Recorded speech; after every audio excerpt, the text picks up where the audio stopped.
Welcome, everybody, to Firehouse Talks with Jersey Rick, igniting leadership excellence. I'm Rick, and this is my co host, Emily. Welcome back.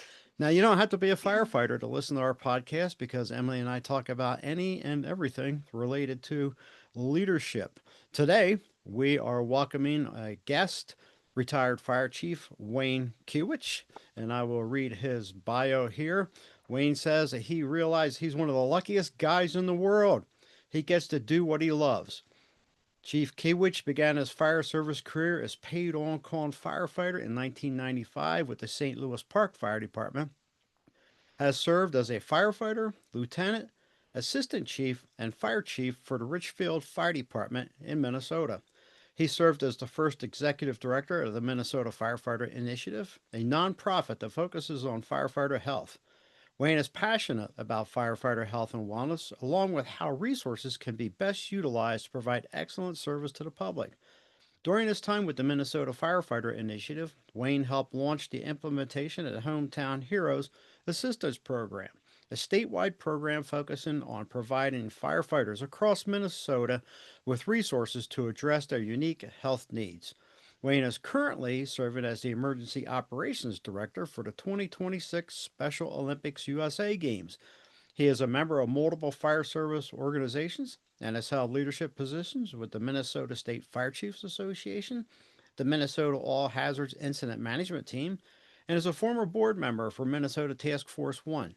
Wayne has a BA from Northwestern University and has successfully completed the Executive Fire Officer program at the National Fire Academy. Well, Wayne, welcome to the show. Thanks for having me. Yeah, and for our listeners, Wayne and I first came in contact with each other and got to know each other at the EFO program, the Executive Fire Officer program at the National Fire Academy. So, Wayne, even though I read that bio, could you please fill in the blanks with your career? Yeah, so firefighting was a midlife career change for me. I was an entrepreneur prior to that in the high tech field. And when St. Louis Park added a paid on call component, I was fortunate enough to be hired. And, I always wanted to be a firefighter. And when I was a little kid, I think a lot of good firefighters are born that way. They know what they want to serve. They know where they want to go. And that goes by and large for most people in public safety. So I was fortunate enough to get hired at St. Louis Park and get trained and spent a few years there. And then I decided I wanted to become a career firefighter and had the support of my family, my wife and my family. And I was fortunate enough to get hired at Richfield and had a great career there, just over 20 years. Learned a lot, and it was a wonderful, wonderful way to finish up that part of my life. So. Yeah, that's great. Hey, Wayne, for people who may not be familiar with Minnesota, where is Richfield located in the state? So Richfield's an inner ring suburb. It's immediately south of Minneapolis and adjacent to the airport. Okay. All right. Well, with that, Emily has got some questions here for you, Wayne. Yeah, so we want to come back to your passion about firefighter health and wellness because you have an amazing story related to that. But before we do, can you please talk about your position as the Emergency Operations Director for the 2026 Special Olympics game? Sure. Um, Minnesota, the Twin Cities was selected to host the 2026 USA Games. They'll be held in June of 2026. And as part of the games, part of the organization is they create what's called a management operations center. So it's kind of more like along the lines of an emergency operations center or EOC. Mm. But the management operations center mock is we're going to run it under a ICS model, and emergency operations is the incident command, and it supports everything non-sport related to the games. And the primary responsibilities for emergency operations are medical and EMS, security, health, and safety.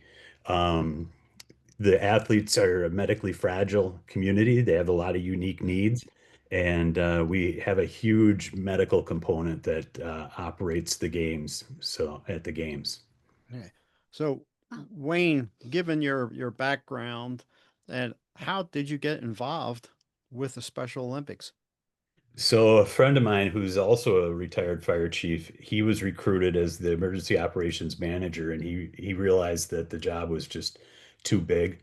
And so he had approached me and said, "Hey, you're looking for a part-time gig for a year. It's a year contract." So I said, "Absolutely. Sounds fun. Let's do it." What have been some of the challenges you faced in that position, or is it similar to when you were a fire chief or different? So I think the biggest challenge is that returning to the private sector from the public sector is a they're different animals in how we approach things. You know, when the incident management team goes out on a deployment to a flood or a tornado or a wildfire, whatever it should might be, you know, we build this organization from scratch in you know a matter of days. And you know, here we are we're just under a year out right now, and we're basically building our plan for the games. And you know, the way the private sector plans versus the way the public sector plans, especially when you're looking at, you know, um, incident management team type planning, uh, Hmm. it's dramatically different. So it's a little bit of getting back used to the private sector. Yeah. I have a question that I just thought of, because you and I both spent a long time in the fire service. And what was it like for you when you stepped away from it? What challenges did you face? Well, I think for me, the reason I had to step away is I had some serious health issues, and it Mm. wasn't my choice. But it was, you know, I guess the NFPA kind of frowns upon people with defibrillators in their body from being firefighters. So, um, it was rough. You know, you had a podcast talking about resilience, you know, Hmm. and it was a very difficult time, you know, having something that meant so much to me, a career that was so fulfilling, suddenly gone, you know, Mm. and you miss your people, you miss the Yeah. station culture, you miss all of that, and you know, you kind of go through a grieving process.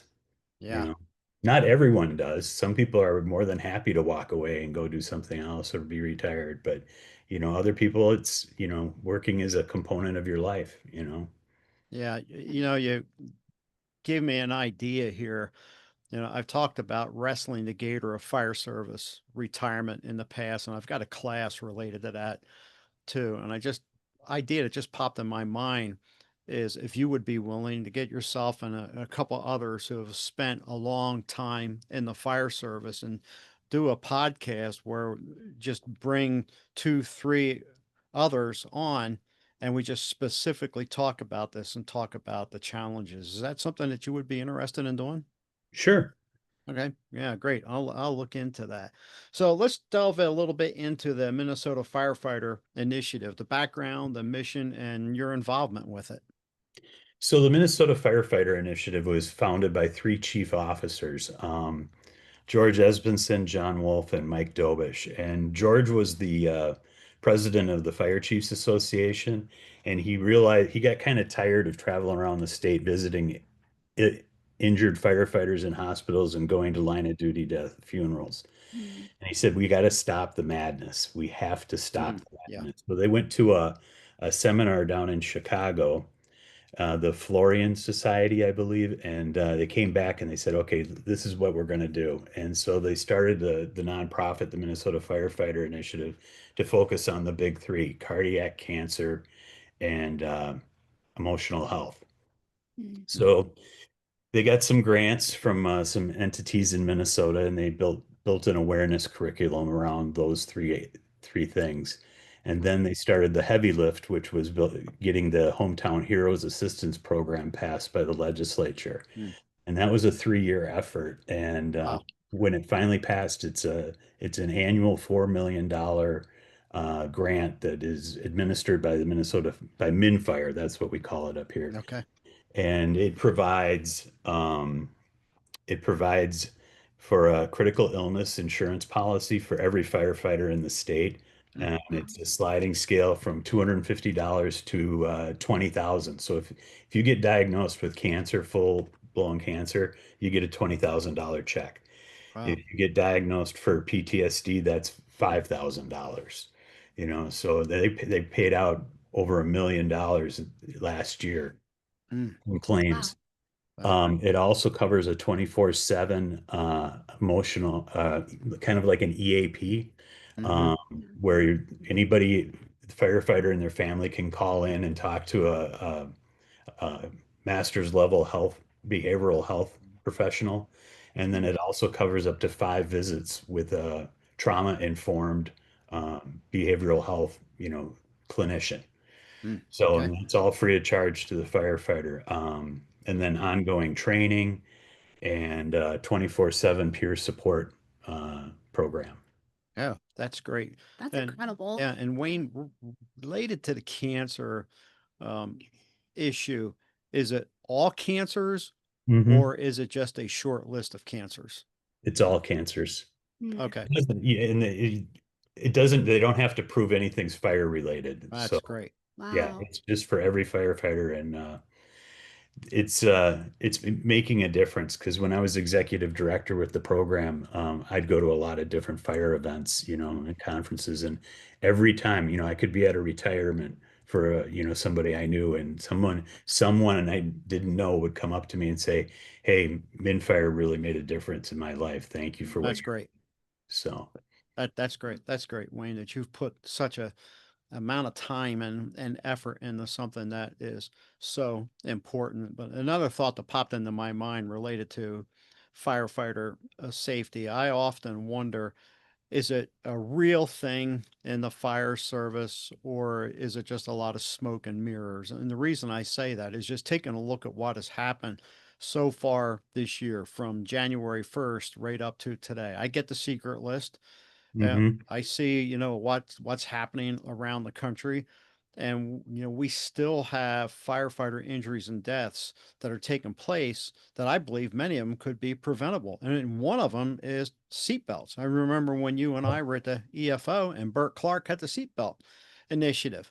Every week, every blessed week, I see videos of rigs pulling out of fire stations and firefighters in the back, dressing out, not belted in, or they're arriving on scene. They're opening up the door and they're jumping out while the vehicle is still moving. What are your thoughts about that? Seeing as how you have such a interest in firefighter safety. Well, I think that's a cultural thing that the individual departments have to, you have to have some of the leaders that might not have a position of authority actually start that initiative and say, we're not going to do this anymore, Mm-hmm. you know, and slowly that culture will change. And what was it? One of the phrases I remember from EFO is, no change takes full effect until the last person that was there when the change was made leaves. Yeah, So right. it takes time. And I mean, that's one of the things that we're seeing with Minfire is the stigma of behavioral health, for example. Mm. Mm. When we started in the fire service, you go on a nasty call and you'd go back to the station, you may sit around the apparatus bay for a little bit or the kitchen table, and you might say something, and the salty old silverback is going to say, well, what did you expect to see, kid? Yeah. And Yeah. nowadays, people are way more open about it, and Yeah. we're dealing with it early on, and we're trying to remove that stigma so that, should they get in the jackpot someday, they have the tools and they know where to get the tools, Mm. resources to help them. So it takes time. And the same thing with like firefighter cancer and dirty turnout gear and all of that stuff. Hmm. I mean, when we started, you couldn't wait to take your SCBA off and you were doing overhaul, you know, Yeah. it didn't matter. But now, they're going on a burnt food call and they're on air. Hmm. Mm. So the culture is changing, but it's going to take 20, 30 years for all of it to really change. I mean, one of the overarching goals of Minfire was to make sure that it was to get the cancer incidence rate for firefighters to be the same as the general population. Oh, Mm. yeah, that's good. Yeah. It is amazing how things changed. I think back, and I initially came in the fire service in 1976. And when I was a firefighter in the Air Force, we kept our linen in the same locker that we kept our bunker gear. in Yeah. and didn't even think anything of it. Yeah. And now I look back on that and it's like, that was insanity. Yeah. Well, now you've got clean zones and stations and no Mm, turnout gear in the living area. And I mean, people are recognizing the hazard and they're trying to minimize those risks as much as they can and mitigate it. So yeah. Oh, I that's think great. I I'm think gonna we're making I think as a service, the fire service, I think we're making progress, but there's still going to be the knuckleheads out there that are doing stupid stuff. You know? Yep. yeah, yeah, always, always. Well, I'm gonna turn this over to Emily. She has a few questions for you. So, what makes you so passionate about firefighter health and wellness? Well, one of the things I would always tell my firefighters is, the reason we're doing this is so that you can have an enjoyable retirement. You Mm, know, whether you're a paid on call volunteer or a career firefighter, you're gone and you're missing a lot of events in your family's Hmm. existence in their lives. You yeah. could be missing Christmases, you could be missing birthdays, sporting events, plays, whatever. You know, that sacrifice that you're making for the general public, um, I want those firefighters to have a nice, long, healthy, safe retirement, when Mm, they leave the fire service because they've earned it. Mm, yeah. yeah, Yeah, that's a really good point that you make about the sacrifices that they're making for their personal life to help out the public. We've experienced that as well, being yeah. like a firefighter's daughter. So, do you have a story related to this topic, like personally for like health and wellness? Oh yeah. The reason I ended up leaving the fire service, I'm kind of um, an enigma. I've survived 4 out-of-hospital cardiac arrests. Four. Wow. Wow. Four. Yeah. Wow. Four. Yeah. It's two more than I thought. Yeah. Yeah. The last two were with defibrillators, but fortunately, one was at home and the other was at the equivalent of Bass Pro Shops. Mm, So, Oh, wow. wow. yeah. And were you in your jurisdiction when any of No, those occurred? no. The first one was July 1st of 2020. I was at home. It was right before the 4th of July, which is one of my favorite holidays. Um, I took the garbage out because it was garbage day and I was walking back in and I got a really sharp, heavy chest pain. And then it went away. And I Mm, didn't have any, and like, firefighters, they're like, you're not calling unless you're dying or dead, right? right, right. So, well, little did I know I was going to die in about a half hour. So, Mm, I was sitting in my chair, sending emails, and that's the last thing I remember. My wife found me. She was wondering why I was snoring. She was home working because of COVID, mm, and I was agonally breathing. So she yeah. yelled for our oldest, who was home, and they pulled me on the floor, and Mm, he started doing CPR. Mm, Um, wow. and so Richfield, the city I worked for, and the city I live in, Edina, are very tight with mutual aid. mm, And we happen to live just across a freeway intersection from the main Edina fire station. So, and we're on each other's first alarm assignments. mm, So there's a lot of interaction with the two departments. And the lieutenant on duty recognized the address when they toned out the cardiac arrest, and he dumped the station. mm, And then dispatch knew it was me because we had, the addresses in CAD, and she mm, put that out over the air.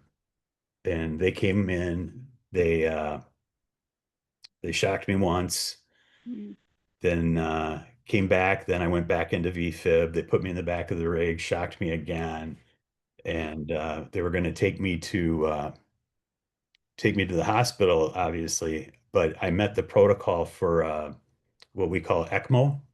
mm, So up here, there's a program where they basically put you on cardiac bypass, cool you down, then they mm, fix your heart, and then they start you back up again. So I met that criteria for ECMO. So they were going to take me down to the University of Minnesota. wow. Um, they shocked me the second time in the driveway, then I came to and they pulled the airway. And so I'm laying there, my arms are up in the Lucas, strapped in. I look up at the medic who I knew, and I said, "Hey, did I arrest?" Because the first thing huh, hearing is the first thing sense that comes back at least Mhm. for me, in all 4 times. That was the first thing, was I could hear. Mm. And I could hear the ambulance, the siren, and I could feel, and then I started feeling it, and I heard him talking, and so I look up at the medic. I go, "Did I arrest?" And he goes, "Yeah, Chief, you had an arrest." And I dropped Mm. the F-bomb. So then they kept talking, and then I went back into VFib, but with the Lucas on, and my head was slightly elevated in a device called the Eligard, um, I was conscious. Wow. So Wow. they start the Lucas again, then all of a sudden I hear him say, "Well, that's the wrong med." And they go, "Well, give it to him anyway." That's what the doc said. So I can't remember what they gave me, but um, Ben Kinney, the medic, goes, "Hey, Chief, this is gonna hurt," and they zapped me again, and I was conscious. And Right. Oof. another even worse word, an MF bomb, and got to the hospital. I was talking to the medics. I was talking to everybody, climbed up onto the cath lab, and the docs are there ready to, do their thing and put me on ECMO and bypass. And they're like, "Why is this guy talking?" So Mhm. they put in 2 stents. I had an 80% blockage in my lab Whoa. maker. They opened Oh, me up. I felt great. So I was in the hospital about 52 hours on that one. Mm. wow. About a month later, a little over almost 2 months later, we were driving up to northern Minnesota to a friend's cabin. I was driving, and everything went gray, and Mm. the car starts to sway off the road, and my wife looks over and she's like, "Oh man." So she grabs the wheel. We end up 100 feet into this cattail marsh, Mm. and she's like, "What am I going to do?" You know, Mm. Fortunately, the vehicle behind us had a nurse, and she got out. She tromped right into the thick of it, started doing CPR on me. Um, another sheriff's deputy showed up, but nobody had a defibrillator. Mm. Mm. Finally, a gentleman from the Mille Lacs Band of Ojibwe does emergency management. A guy named Monty Frank showed up, and he had a defibrillator. And they ended up shocking me 7 times before I Wow. finally Wow. came back. But Monty, the kind of funny story about that is Monty's doing CPR on me, and I've known him through the Fire Chiefs Association Mm. well, I've known Monty now for probably almost 20 years, Mm. Mm. and he didn't recognize me. And so they were asking my wife, all the personal details, what's his name? And she goes, "Wayne Kewitsch." And Monty stops and he looks up, he goes, "This is Wayne?" So I had 15 minutes of hands-only CPR, and I don't Wow. have a neurological deficit, so that's pretty amazing. That's Wow. fantastic. Man, So wow. I'm like kind of a poster boy for what you don't want to be when you're a firefighter. So Well, Wow.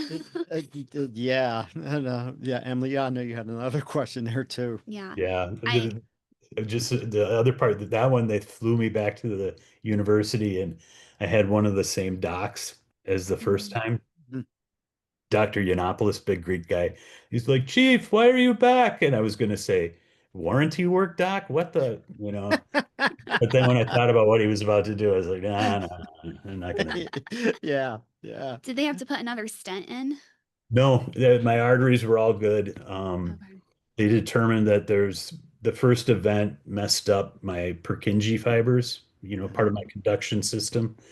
So once they finally I'm on a medical drug regimen now that seems to be working, because Mm. I haven't had anything, Good. and it's been 4 years Oh, in- good.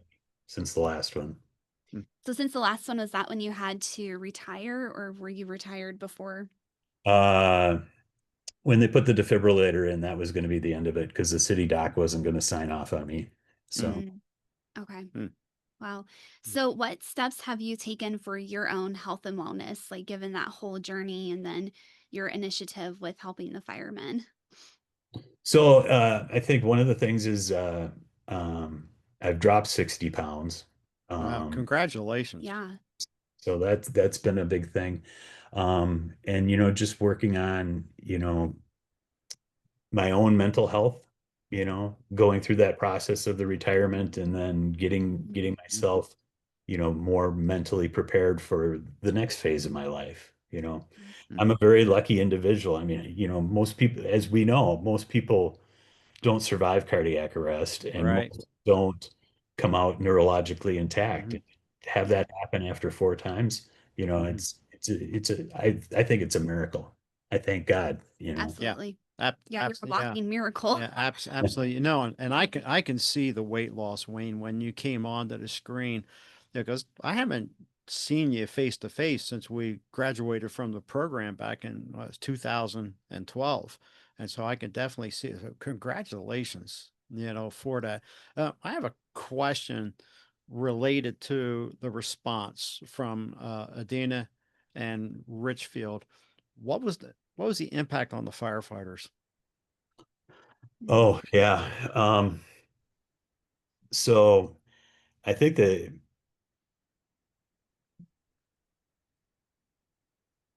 y- I think, had it gone the other way, I think it would have been, it wouldn't have been good. But Hmm. the fact that I survived and was out of the hospital so fast, I think it made people, it did, I think it impacted them in a more positive way. mm, And I know there's a lot of firefighters that weren't, necessarily considering taking care of themselves as much as they should and have decided to, okay, we got to do this. We got to take care of Yeah. mm, ourselves. So, Yeah. yeah. Yeah. And you mentioned initially, when you had that pain, you're right. And I mean, and I'm an example of that myself, not from a cardiac standpoint, but the following year after we graduated from the EFO, uh, Emily, Emily's laughing because she knows how pig-headed I was as my mm, health started to deteriorate in January of 2013, and ultimately ended up me spending 6 days in the hospital in Yeah. August of 2013 with acute kidney failure and a cancer uh, diagnosis. But it was, and in the past also, first time I had a kidney stone and my wife wanted to call 911, my response, no, no, no, no. I yeah, know who's on duty. Don't call. yeah. We're going in the personal vehicle. And that's exactly yeah Yeah. what happened. So Wayne, switching gears here, I want to talk a little bit about leadership. And you've gotten around the state of Minnesota and other areas. What are some of the issues that you see facing the fire service today related to leadership?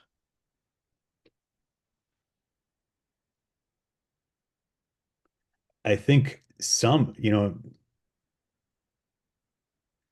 I think one of the issues possibly right now is that the depth of leadership, there isn't Mm, necessarily as much depth as there seemed to be in the past. You always seem to see people coming up through the ranks and getting ready to go to lead. But I don't necessarily see as much of that. Um, and then sometimes the people that want to be leaders don't necessarily have the skill set. mm-hmm. Um, and that's on us as leaders to make sure we train them. But Yeah. training people in leadership is a very difficult thing, and not everyone can do it. Mm-hmm. And it's not like, okay, this is how you're going to pull the hose off the truck, or this is how you're going to force this door. Yeah. It's a much softer skill. And I think the other thing is people confuse leadership with management a lot. Yes. Yeah. Hmm. Yeah. They might be a decent manager, but they're not necessarily a leader. Yeah. So that I think those are challenges, and I think there's some generational challenges too, because I think people aren't necessarily they're balance. It's good for them because they're balancing their life better, but they're not necessarily as engaged um, in their careers as much as they used to be. They're not Hmm. necessarily a student of their career. They Yeah. put in their time and then they go home and they like their vacation time and they don't take overtime and things like that. I think there's a lot of challenges with that. Hmm. Mm, Yeah, I know. I've seen that here in Colorado, and I travel about 3 times a year out to California, and I'm seeing that same thing out there as well. This morning, I heard an interesting statistic. I listened to Darren Daly. It was Darren Hardy. He's the publisher or the editor for Success Magazine, and I get his daily uh, reel, for the lack of anything else. And he was saying today that the study has been done and that 82% of this research that was conducted by a company called CMI has found that 82% of people in leadership positions have said they were never trained for it. They Mm, were promoted based off of technical skill, or for us in the fire service, not only technical but tactical Mhm. tactical ability. And we can look at NFPA 1021 and how much actually is in there, whether it be Fire Officer 1, 2, or 3, that truly addresses leadership. Yeah, yeah, Yeah, would it's not. agree. I can totally believe it. Yeah. Yeah. So bouncing up to when you were the fire chief, what was your greatest challenge as the chief of the department? I think I think one of the big challenges for us is, or for when I was at Richfield, was we were a career department in a smaller community that didn't necessarily have much of a commercial tax base. Mm, So when we wanted to do things, um, we were challenged to find the revenue to accomplish those goals. Because you didn't want to put it all on the taxpayer because it's Mrs. Smith, mm-hmm. and so it was a difficult balancing act between what you wanted to do, what you needed to do, and what you could do, you know. Okay. Mm, So, yeah. Yeah, it's and interesting. the other thing is culturally, we really worked hard to change some of the culture at Richfield, Mm, to be proud of being a firefighter, be proud of what you do, um, enjoy coming to work, things like that. mm. So, Your departments out there, yours and some of the smaller ones, are they experiencing issues where firefighters are hired in and they stay for maybe a year or two, and then they decide to go to another department, maybe Minneapolis or St. Paul because they pay more money? well, the money thing isn't too bad right now because everybody tries to keep it within, a couple percentage points typically. Um, it's more a working conditions thing and what they're going to see and things Mm, like that. okay.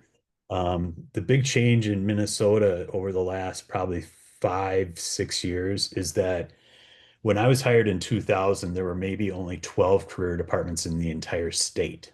Oh, wow. Um, Now, over the last, 6 to 10 years, um, the recruiting crisis hit a major head, and mm, departments just got to the point where they couldn't get staffing, they couldn't respond timely, Mm, and they said they had to either add a career component, full-time component, or they would switch completely over to full-time firefighters.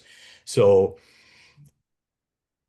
the opportunities to be hired as a career firefighter back in 2000 were very few and far between. So it was like winning the lottery. okay. Now there's what we're seeing in Minnesota is a number of the fire departments competing against each other for that pool of applicants. Mm, Or somebody, you get young firefighters and they go, well, the grass is greener over there at suburb uh-huh. B. And our youngest is a career firefighter in the metro here in one of the suburbs. And, he'll talk about stuff and I'll go, you know what? Every department has issues. You're Yep. just going to trade one set of issues for another set of issues. So just remember that, keep that yeah. in mind when you move around, if you're going to move around. So, Yeah, yeah, absolutely. And something else that, I came to realization here at Loveland Fire, because it's it's grown. I mean, it's grown tremendously since I first came on. But I've talked to, the younger firefighters, not only here, but in some of the smaller departments in the areas. I've told them, I says, if you stick around, you're going to get opportunities in a smaller department that will never come to you in a bigger department until you're way down way down the road. It's like I was able to run the hazardous materials team Mhm. as a lieutenant. And I know that in other larger fire departments that would have never happened. So there are many more opportunities in a smaller department. Emily? Yeah. So, can you describe your approach to personal and professional development? Well, I like to think that I've always been a student, and, always trying to better myself, always trying to be prepared for the next thing, um, take advantage of opportunities that are given to you, uh, you know, and always Hmm. be reading. So, Yeah. Yeah. and pulling in that information and processing it, don't just let somebody tell you something, you know, go out and find it on your own. Hmm. Yeah.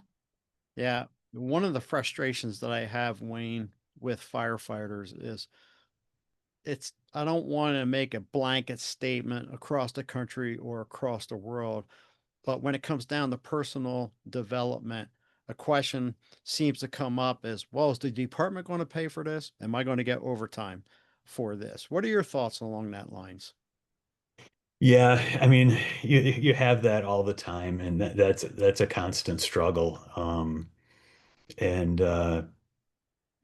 I would look at people that would be come to me with that attitude versus the person that went out and did something on their own and then brought it back, you know. And there's opportunities to study and do things that you don't have to be in overtime. I mean, there's a significant amount of downtime in the evenings, Hmm. weekends sometimes when you're done with your daily duties, you know, don't just sit around and waste that time, take advantage of it and, work to better yourself. Yeah. Yeah. So I got one final question here, Wayne, before we wrap up. The EFO. Hmm. I really enjoyed the EFO and my time there, getting to know, folks like yourselves and others that, we had in our classes. What was one of your biggest takeaways from that 4 years in the executive fire officer program? I think the network, it was Hmm. a life-changing event for me. Mm, Um, it I think the whole thought process behind adaptive leadership. Yeah. And then the other piece that I thought was really one little piece, if there's one little thing that came out of there that really changed me was there was a situation in one of the classes, somebody was dominating the discussion and all this stuff. And I went up to the instructor, it was Deborah, and I said, is that me? And she said, no, but Wayne, when you talk, it's like like God coming down saying, this is what it is, it's done, And so I realized, okay, I need to change my approach on how I talk to people if I really mm. want to implement change and make change happen in an organization. Yeah, that's great. That's great. I enjoyed it, and and maybe one of these days we can meet up at Gettysburg at the Lincoln Diner, and I could talk you into getting chicken croquets, huh? Yeah. Or try some Scrapple, right? Yeah. Yeah. Well, Wayne, thank you very much for your time this morning coming on Firehouse Talks with Jersey Rick. We appreciate it. And folks, this is Wayne Kewitsch, a retired fire chief from Richfield, Minnesota, and an incredible four-time survivor Yeah. of cardiac arrest. And Wayne, we're glad that you're still here. And any final words before we sign off? No, just thanks for having me. Emily, it was nice meeting you. And Rick, it's great to see you again. Yeah, Nice to thanks. meet you. Thanks a lot, Wayne. I appreciate it. And folks, if you have enjoyed the show here, please like and subscribe. My website and email address is in the show notes. So thank you for watching, and we'll see you later. Bye.